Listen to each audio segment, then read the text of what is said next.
Hello everyone, welcome to our channel education hotspot.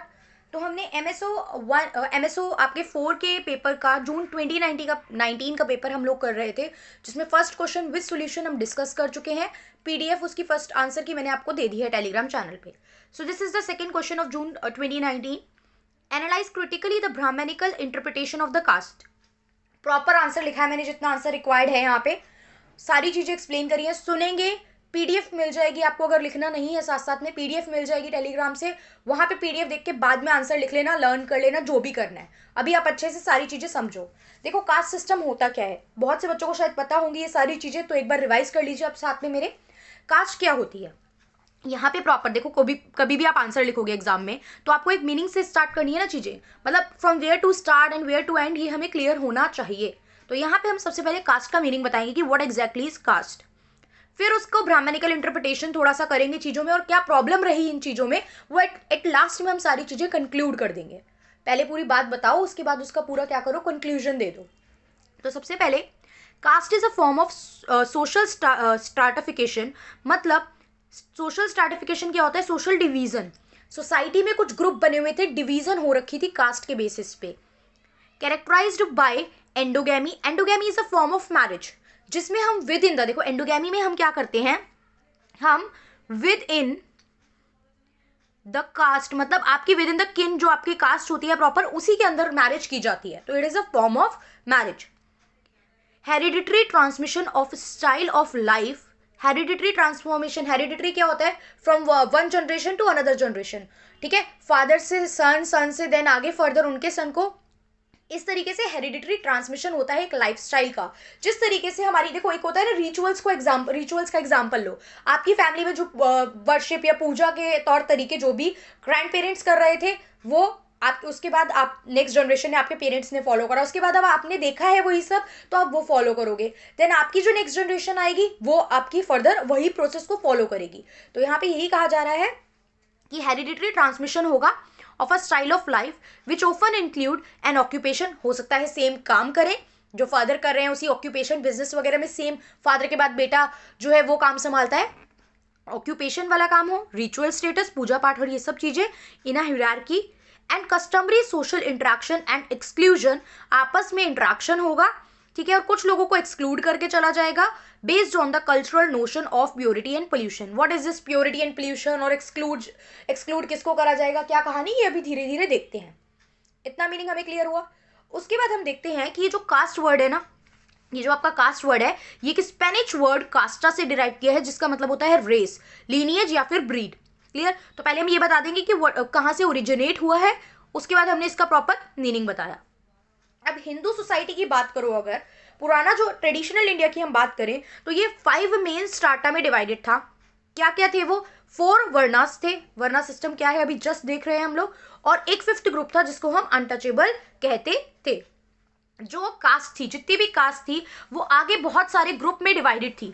देखो ये cast वाला वर्ड इतना पॉपुलर नहीं था, जाति वर्ड के नेम से इंडिया में ये चीजें पॉपुलर थी। तो each caste was further divided into जातीज। आगे ये किस में डिवाइडेड थे? जातीज में डिवाइडेड थे, जिसको हम लोग सब कास्ट भी कहते थे। क्लियर? जातीज जो होती थी वो ऑक्यूपेशनल ग्रुप होती थी, जो ऑक्यूपेशन के बेसिस पे डिवीजन को शो करती थी कि कौन क्या काम कर रहा है। अब डिवीजन को देखो इस तरीके से, चार्ट फॉर्म में आपके लिए समझना आसान रहेगा, और आगे इनके बारे में आप यहां से सुनोगे और ये बात पैराग्राफ में, पॉइंट्स में, जैसे भी आप लिखना चाहो एक्सप्लेन कर सकते हो। तो जो 4 सिस्टम में हमारी सोसाइटी डिवाइडेड थी वो कौन कौन से थे? ब्राह्मण, क्षत्रिय, वैश्याज एंड शूद्रास। ब्राह्मण की बात की जाए तो ब्राह्मण जो थे ये टॉप मोस्ट आते थे इस हिरार्की में, और ये जो लोग होते थे जनरली पुजारी, पूजा पाठ, रिलीजियस अफेयर्स वगैरह ये सब काम करते थे। क्षत्रियास की बात करें तो लड़ाई लड़ना, प्रोटेक्ट करना, ये सब काम क्षत्रियास करते थे, तो ये लोग वॉरियर होते थे। वैश्यास की बात करें तो जितने भी बिजनेसमैन, मर्चेंट वगैरह होते थे वो वैश्यास की कैटेगरी में आते थे। शूद्रास की बात करें तो ये वर्कर्स होते थे, और बेसिकली सब कास्ट में सबसे बॉटम पे आते थे, और जनरली ये अपर तीनों कास्ट के लिए जो भी काम होते थे, डिग्रेडिंग और डिसरिस्पेक्टफुल जो वर्क कंसीडर किए जाते थे, वो शूद्रास जो थे वो परफॉर्म करते थे। अब हम बात करते हैं ब्राह्मण की। तो देखो ब्राह्मण को ना एक यहाँ पे ना डिनोशन की बात की है, किस किस चीज से डिनोट करते थे। तो ब्राह्मण को हेड से डिनोट करते थे, क्षत्रियस को हैंड से, क्योंकि लड़ाई वगैरह लड़नी है तो आप हैंड यूज करके लड़ोगे। वैश्यास बिजनेस कर रहे हैं, पेट पालने के लिए काम कर रहे हैं, तो इनको स्टमक से। शूद्रास को लेग से, क्योंकि जिस तरीके से बॉडी जो होती है वो मतलब लेग्स जो होते हैं वो पूरी बॉडी का वेट लेके खड़े हैं, उसी तरीके से ये शूद्रास अपर 3 कास्ट का वेट लेके खड़े हैं। इनके बहुत सारे काम हैं, वो कौन परफॉर्म कर रहे हैं? शूद्रास परफॉर्म कर रहे हैं। और इन्हीं शूद्रास में से फिर कुछ लोग थे जिनको हम 5th ग्रुप बोलते थे, जो कंसीडर किए जाते थे अनटचेबल। अब ये मुझे आपको बताने की जरूरत नहीं है, बहुत बेसिक सी बात है। अनटचेबल के साथ इनजस्टिस होती थी, डिस्क्रिमिनेशन होती थी, इनको नॉर्मली वो काम करना अलाउ नहीं था जो अपर कास्ट के लोग कर रहे हैं। नॉर्मल कुएं से पानी नहीं पी सकते थे, उस जगह पे नहीं रहते थे जिस जगह पे ब्राह्मण्स वगैरह या अदर कास्ट के लोगों के घर हैं। बहुत सारी चीजें हैं, इनको अपना सर जो है बो डाउन करके रखना पड़ता था अदर कास्ट के सामने। तो क्लियर कट है, discrimination was happening in the society, discrimination थी हमारी सोसाइटी में। दैट्स वाई तो बाद में आके यहाँ पे रिजर्वेशन और आर्टिकल 17 जैसे आर्टिकल बनाए गए हैं हमारे कॉन्स्टिट्यूशन में। ये समझ में आया? तो अनटचेबल की कहानी हमें यहाँ पे समझ में आ गई। अब आगे हम इसमें देखेंगे theory of purity and pollution. Theory of purity and pollution exist करती थी कास्ट सिस्टम के बेस में। ये थ्योरी जो थी उसको बहुत ज्यादा फोकस में लाया फ्रेंच के एंथ्रोपोलॉजिस्ट थे लुइस डोमेंट। थोड़े थोड़े नाम देखो, बहुत नाम है, अब हर चीज में आप बोलो मैम सोशोलॉजिस्ट मेंशन करो, ये मेंशन करो, हर चीज में इतना भी जरूरी नहीं है। कंसेप्ट बताओ और कुछ लोगों के नेम मेंशन करके भी हमारा काम चल जाएगा। हर लाइन में सोशोलॉजिस्ट के नेम मेंशन करने is not at all necessary. Clear? अब theory of purity and pollution क्या है? प्योरिटी मतलब क्या चीज पवित्र है, पोल्यूटेड मतलब वो चीज पवित्र नहीं है। तो कास्ट हायरार्की में बात करें तो ब्राह्मण जो टॉप पे आते थे, माना जाता था ये प्योर है, ठीक है, ये प्योरिटी फॉलो करते हैं, ये होलीनेस वाला वर्क जो है वो सारे परफॉर्म करते हैं, क्योंकि कोई भी पूजा होना, हवन होना, यज्ञ होना, ये सब काम ब्राह्मण करवा के चल रहे हैं, ठीक है। हाईएस्ट कास्ट थी, बहुत सारी रिलीजियस सेरेमनी है परफॉर्म करते थे। वहीं जो शूद्रास हैं, अनटचेबल है, इनको अनक्लीन, इम्प्योर माना जाता था और ये कहा जाता था कि ये बहुत ज्यादा अनक्लीन और डिग्रेडिंग टास्क जो है वो परफॉर्म करते हैं। अब डिस्क्रिमिनेशन थी, ये हमें समझ में आया। डिस्क्रिमिनेशन थी, ये हमें समझ में आया किस तरीके से कि ये जो लोग थे ये विलेजेस के अलग से रहते थे, एक्सक्लूड करा जाता था। जो कंसेप्ट हम पढ़ रहे थे ना एक्सक्लूजन, तो सोशल एक्सक्लूजन वाले कंसेप्ट के बेसिस पे हमने देखा कि इन्हें विलेजेस से अलग रखा जाता था। ये नॉर्मली टेंपल में नहीं जा सकते थे, स्कूल में इनके बच्चे नहीं पढ़ते थे जैसे स्कूल में ब्राह्मण्स और अपर कास्ट के बच्चे पढ़ रहे हैं। Can go to a place where upper caste is present, जहां पे अपर कास्ट है उस जगह पे नहीं रह सकते थे। उसके बाद इन्हें प्रॉपर क्या करना पड़ता था? बो डाउन करके अपना जो हेड है उसको डाउन करके रखना पड़ता था। ये सब चीजें और बहुत सारी डिस्क्रिमिनेशन इनके साथ होती थी, ठीक है। ब्राह्मण्स की बात की जाए तो ब्राह्मण्स जो होते थे ये कहा जाता था कस्टोडियंस ऑफ लॉ है। जो लॉ पुरानी किताबें और आपकी जितनी भी एंशिएंट टेक्स्ट है उन्होंने बना दी, तो ब्राह्मण्स उनको प्रोटेक्ट करके रखने का काम जो है वो कर रहे हैं। प्लस ब्राह्मण के पास बहुत ज्यादा जमीनें होती थी, लार्जेस्ट लैंड ओनर्स थे और लैंड का जो कंट्रोल था वो भी इनके पास ही हमें देखने को मिलता था। प्लस जो लैंड का प्रॉपर कंट्रोल है ये मोनोपोलाइज्ड करते थे। मोनोपोलाइज मतलब मोनोपोली वर्ड होता है, देखो मोनोपोली वर्ड होता है, मोनोपोली, मोनो मीन्स सिंगल होता है, तो सिंगल, ठीक है, सिंगल कंट्रोल, एक जने के हाथ में जब कंट्रोल है, तो यहाँ पे अपर हाईएस्ट क्लासेस के हाथ में ही लैंड का कंट्रोल था। लोएस्ट कास्ट की तो लैंड ओन करने की बात ही हम सोच भी नहीं सकते उस टाइम पे, ठीक है। इसी के बाद हम देखते हैं वर्णा जाति थ्योरी। वर्णा जाति थ्योरी तो समझ में आ गया ना, जो हमने कास्ट हायरार्की पढ़ी है, दैट इज ओनली द वर्णा जाति थ्योरी का कंसेप्ट, वो पूरी मैं आपको पीछे बता चुकी हूँ। किस बात पे बेस्ड थी? डिवीजन ऑफ लेबर से, काम के बंटवारे पे, सबको अपने अपने काम, अपनी अपनी ऑक्यूपेशन जो थी वो बटी हुई थी। जो ब्राह्मण की फैमिली में देखो काम के बेसिस पे डिसाइड होता था, जो पूजा पाठ, रिलीजियस अफेयर ये सब काम कर रहे हैं वो सब ब्राह्मण्स हो गए। उसके बाद जो लड़ाई वगैरह में जाने का ये सब काम कर रहे हैं वो सब वैश्याज, सॉरी आपके क्षत्रियाज हो गए। तो ये हमने देख ही लिया है ऑलरेडी। अब इनके डेली एक्टिविटीज जो काम ये कर रहे हैं ना, उनके बेसिस पे इनको हमने बॉडी पार्ट से तो डिनोट किया ही किया, प्लस हमने इनको कलर से भी डिनोट किया कि ये कौन कौन से कलर को शो करते हैं। तो जो ब्राह्मण होते हैं वो व्हाइट कलर को शो करते हैं, जिसका मतलब होता है सेक्रीफाइस, ठीक है। देखो व्हाइट कलर पे गंदगी जल्दी दिखती है, तो मतलब ये व्हाइट कलर शो करता है कि साफ रहना चाहिए, बिकॉज गंदा होगा तो अच्छा नहीं लगेगा। तो दैट्स वाई ब्राह्मण को हम किससे डिनोट करते हैं? व्हाइट से, बिकॉज ये क्या माने जाते थे? ये प्योरिटी एंड पोल्यूशन की लिस्ट में सबसे प्योर माने जा रहे हैं। उसके बाद क्षत्रियास को रेड से डिनोट करते थे, क्यों? ब्लड जो होता है रेड कलर का होता है, ये लड़ाई लड़ेंगे तो बहुत सारा खून भी देखेंगे, जख्म भी देखेंगे, तो दैट्स वाई रेड। वैश्यास जो होते थे येलो, बिजनेस कर रहे हो तो मसालों का, हल्दी वल्दी, टर्मरिक वगैरह इनका बिजनेस करोगे तो इनको दे दिया yellow colour.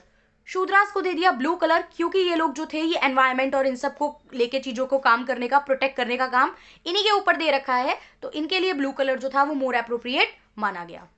Is that clear? यहाँ पे हमें ये कलर के बेसिस पे डिवीजन समझ आया, बॉडी पार्ट के बेसिस पे हम ऑलरेडी देख चुके हैं, ठीक है।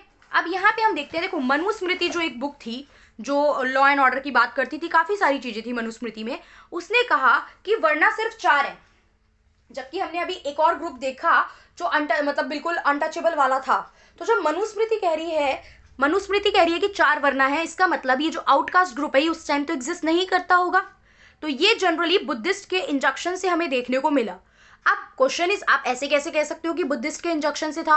तो देखो इसमें ये चीज है कि हमें प्रूव मिला है कि जो ये आउटकास्ट ग्रुप थे, जैसा हम यहाँ पे अनटचेबल की बात कर रहे हैं, तो इस तरीके के जो आउटकास्ट ग्रुप थे वो जापान, ठीक है, कोरिया और चाइना में भी देखे गए हैं।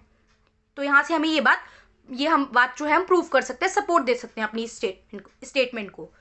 अब कास्ट जो होती है वो एस्क्राइब्ड होती है और कोई मोबिलिटी पॉसिबल नहीं है। एस्क्राइब्ड वर्ड क्या होता है? देखो स्टेटस और कास्ट वगैरह के सिस्टम में ना 2 चीजें होती है, एक होती है एस्क्राइब्ड और एक होती है अचीव्ड। अस्क्राइब्ड क्या होती है? जो आपको बाय बर्थ मिल गई और इसमें आप चेंज नहीं कर सकते। मैं जिस फैमिली में पैदा हो गई ना, वो चीज मुझे ब्राह्मण में, क्षत्रिय में, वैश्य में, शूद्राज में बाय बर्थ मिल गया। अब मैं चाहूँ चेंज करना तो मैं नहीं कर सकती उस चीज को। तो this is considered as ascribe status. Achieved होता है जो आप अपनी नॉलेज एजुकेशन के बेसिस पे हासिल कर रहे हो, ठीक है। तो कास्ट जो होती है वो एस्क्राइब्ड में जाती है और मोबिलिटी यहाँ पे पॉसिबल नहीं होती है। अब कुछ साइकोलॉजिस्ट के according mobility across the broad caste line में हैव बीन मिनिमल, बहुत कम है। दो सब कास्ट यानी जो कुछ जातीज होती हैं, क्योंकि जातीज मतलब इन थाउजेंड ऑफ नंबर, बहुत सारी हैं, ठीक है, ये चेंज कर सकती हैं अपने सोशल स्टेटस को ओवर जनरेशन, मतलब एक से अगली जनरेशन पे जाते जाते फिजन के थ्रू, किसी अलग जगह रहने चले गए, कोई अलग काम करने लग गए, रिलोकेशन के through, adoption of new rituals. इसी कंसेप्ट को देखो एम एन श्रीनिवास ने आगे देखा था कि जब लोअर कास्ट अपर कास्ट के कल्चर को फॉलो करने लगती है तो उस कंसेप्ट को हम क्या कहते हैं? संस्कृताइजेशन। अब यहीं पे आगे ये बात मैंने की है कि एम एन श्रीनिवास ने रिजिडिटी इन कास्ट की बात करी और उन्होंने एट लास्ट ये कंक्लूड किया कि इतनी भी हाई रिजिडिटी नहीं है, चेंजेस हो सकते हैं, पीपल आर चेंजिंग। कुछ लोअर कास्ट के लोग जो है ना, लोअर कास्ट के जो लोग हैं, they are trying to follow the culture rituals, ये बहुत सारी चीजें जो है वो फॉलो कर रहे हैं, किसकी? अपर कास्ट की। तो इस प्रोसेस को हम क्या कहते थे? एम एन श्रीनिवास ने ये वर्ड कॉइन किया था, संस्कृताइजेशन, मतलब तिलक लगाना, ठीक है, वेजिटेरियन बन जाना, ऐसे बहुत सारी चीजें कर रहे थे।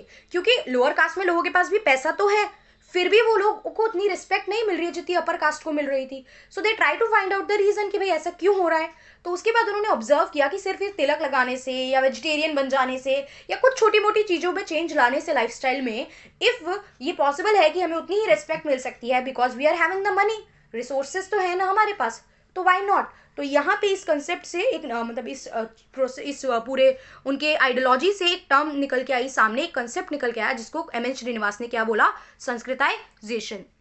इसके बाद जीएस घुरे ने क्या कहा है?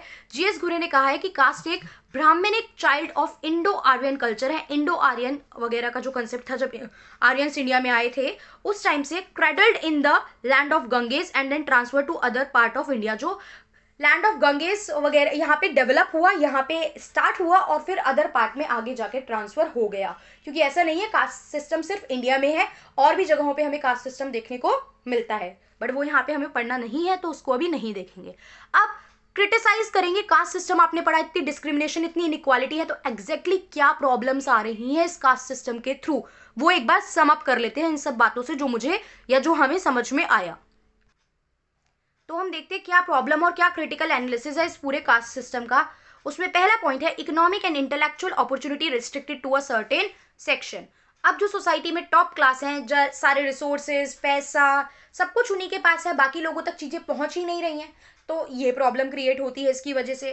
Plus it undermines the efficiency of labour. Labour कितनी भी एफिशिएंट हो, आप उसको वो वैल्यू, वो रिस्पेक्ट, वो चीज़ उसे नहीं मिल पा रही है जो इन रिटर्न उसे मिलनी चाहिए। Clear? It leads to exploitation of economically weaker and socially inferior caste, जो कि पैसों से कम है, मतलब इकोनॉमिकली इतने स्ट्रांग नहीं है, प्लस सोसाइटी में इंफीरियर कास्ट कंसीडर की जा रही है, उनके साथ बहुत गलत हो रहा है, उनका उत्पीड़न हो रहा है, उनके साथ एक्सप्लॉयटेशन किया जा रहा है। वुमेन के लिए हार्डशिप, बहुत सारे वुमेन से रिलेटेड इशू है, सबका नाम लिख दो, ठीक है। चाइल्ड मैरिज हो रही थी, वुमेन से रिलेटेड इशूज जितने भी थे वो हम सब यहाँ पे एड्रेस कर देंगे, कुछ नाम, ठीक है। तो यहाँ पे आगे हम देखते हैं अपोज रियल डेमोक्रेसी। जब आप यहाँ पे क्या कर रहे हो, ये सिस्टम फॉलो कर रहे हो, तो इनइक्वालिटी बहुत ज़्यादा हमें देखने को मिल रही है, प्लस इससे रियल डेमोक्रेसी इंश्योर तो बिल्कुल भी नहीं होगी। प्लस कास्ट के बेसिस पे लोग जो है वो क्या करते हैं, वो टैटू का एग्जाम्पल अभी आई टेक। कास्ट की वजह से लोग क्या करते हैं, अपने अपने अलग ग्रुप बना लेते हैं। कास्ट के बेस पे भी पॉलिटिक्स हो रही है, आप देखोगे कि ये पर्टिकुलरली इसी SC ST के लिए अलग से पार्टीज बन गई, आपको पता होंगे बहुत से पार्टीज के नेम, है ना। तो वो चीज़ भी कई बार रियल डेमोक्रेसी इंश्योर नहीं होने देती। प्लस आजकल की डेट में आप देख रहे हो जो यंगस्टर्स हैं वो भी कास्ट को लेके बहुत मतलब कहते हैं कि टाइम के साथ साथ चीज़ें कम हो रही हैं, बट आप देखो लोग कितने ज़्यादा इस चीज़ को लेके भी यंगस्टर्स भी प्रमोट कर रहे हैं। आप व्हीकल्स, हाथ, हर जगह पे क्या हम कोई जाट बॉय, गुजर बॉय, ब्राह्मण बॉय, पंडित बॉय, अलग से लोग मेंशन करके इसको फ्लॉन्ट कर रहे हैं इस चीज़ को। तो व्हाट इज दिस, ये भी एक तरीके से डिस्क्रिमिनेशन आगे नए तरीके से कैरी फॉरवर्ड हो रही है, ठीक है। तो इससे जो आप प्रॉपरली ये जो हमारा कास्ट सिस्टम है, इससे डिसइंटीग्रेशन बहुत ज़्यादा देखने को मिलती है रेदर देन इंटीग्रेशन। तो नेशन में इससे डिसइंटीग्रेशन होगी जब इंटीग्रेशन का कंसेप्ट नहीं होगा। इंटीग्रेशन मतलब एक साथ रहना। और यहाँ पे स्कोप फॉर रिलीजियस कन्वर्टिबिलिटी बहुत ज़्यादा रहता है, जैसे अभी बताया ना, लोअर कास्ट अपर कास्ट के कल्चर को फॉलो करने लगती है। और जब क्रिश्चियन मिशनरीज इंडिया में आए थे तो उस टाइम पे बहुत से लोअर कास्ट, क्योंकि लोअर कास्ट के साथ अच्छा ट्रीटमेंट तो हो नहीं रहा था, इनइक्वालिटी भी थी, तो वहां पे उस टाइम बहुत सारे लोअर कास्ट ने अपना रिलीजन भी कन्वर्ट कराया इन क्रिश्चियनिटी। तो इस वजह से ऐसी सिचुएशन भी हमें देखने को मिल सकती है। सो this is the problem of this caste system. Is that clear? बहुत डिटेल में ये क्वेश्चन डिस्कस कर लिया। ऐसा या इससे रिलेटेड कुछ भी क्वेश्चन आता है, प्योरिटी एंड पोल्यूशन का भी क्वेश्चन आता है, वर्ना सिस्टम का भी क्वेश्चन आता है, अब आप बहुत अच्छे से उसको क्लियर जो है वो कर सकते हो। So that's all for today's video. Next video में हम अपना थर्ड क्वेश्चन जो है वो डिस्कस करेंगे।